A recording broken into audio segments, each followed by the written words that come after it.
আর আশীর্বাদ করিবি আয় ঠাকুর তো সাই আত্মা এখন জিন আসি দেখা যাব কিয়া সূর্য অনুযায়ী আর উপর দিয়ে হইতে রবি আত্মাটা প্রত্যেক মাসের মধ্যে 10,000 টাকা বাঁচি গিয়ে খরচ কারণ কি সুলনতা হনমা আত্মা খাড়ন নপরে শ্যাম্পু দিও নপরে তেল দিও নপরে সাবান দিও নপরে ফলক গরম নপরে ফুল নামে ডুমা মারি আত্মা বলে দিলি পশু বালা পানি দিয়ে সুদ করে দেবে বাহ বাহ বাহ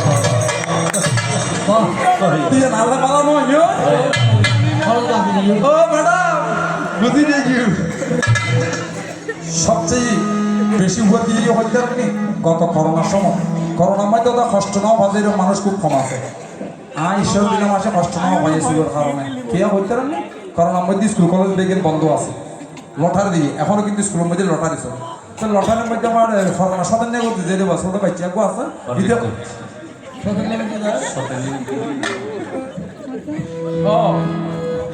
ইটা মাঝে স্কুলের মধ্যে ভর্তি করে তুমি লটারের মধ্যে নাম এসে যে একটা মাস্টারের ভাই ভাই পরীক্ষা মৌখিক পরীক্ষা জিজ্ঞেস করেন বলে বাবা তোমার নাম কি আচ্ছা আমার নাম গোবিন্দ গান্ধী দাস তোমার বাবার নাম তখন আচ্ছা হয় আমার বাবার নাম সঞ্জয় গান্ধী দাস আর সঞ্জয় গান্ধী বইয়ের মাস্টার চিন্তা করে কি বই বেনার গায়ে মরিচ সূর্য মরিচ না সুন্দর ম্যাডামই বেরি মানে কোক খেলারেরই সব খেলারেরই ও এই বলবেন না আমার দামিতকে হয়তো মনে মনে চিন্তা করো তো হবে টিভির মধ্যে দেখিলে তখন সঞ্জয় বইনি গাইয়ে কি বের ভুয়ানি তাহলে তুমি কি কবি গান করো যে সঞ্জয় বাবুর ছেলে আচ্ছা না হতে হ্যাঁ ম্যাডাম আমি সঞ্জয় বাবুর ছেলে হয়তো আচ্ছা বাবা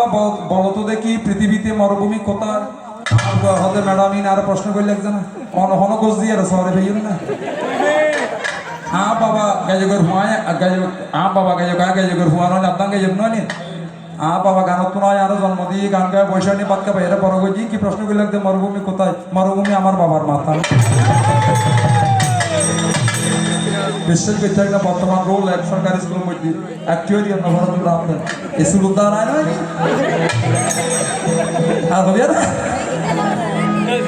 আমার সময় তোমার কেন মাত্র একদিন আসি আবার তোমার তো একদিন আজ জায়গা মধ্যে আইন ফিরিল এই জন্য শিল্পী গানে বলেছেন পাখি উড়ে যাওয়ার বুঝি সময় হলো যে কাহারা মাগিবে রঙ্গরসের দিন ছিল শিমলার একদিন 12 ঘন্টা বেলা ডুবে সন্ধ্যা হইল পাখি উড়ে যাওয়ার বুঝি সময় হইল পাখি উড়ে যাওয়ার বুঝি সময় হইল ও রঙ্গরসের দিন ছিল সবার একদিন রঙ্গরসের দিন ছিল সবার একদিন 12 ঘন্টা বেলা ডুবে সন্ধ্যা হইল পাখি উড়ে যাওয়ার বুঝি সময় হইল হাইরে পাখি উড়ে যাওয়ার বুঝি সময় হইল গায়ের ছাপা ছিল তাহা মিষ্টি সুরে গাইতাম গান গলার আওয়াজ আমার কত দূর যেত ও গায়ের ছাপা ছিল তাহা মিষ্টি সুরে গাইতাম গান গলার আওয়াজ আমার কত দূর যেত পাখিল মাতার সুহুর কথা বলতে পরে ধূম পাখিল মাতার সুর কথা বলতে পরে ভুল চলে গেল মাতার সুর কথা বলতে পরে ধূম চোখে দেখি গন্ডগোল পাখি উড়ে যাওয়ার বুঝি সময় হইল হাইরে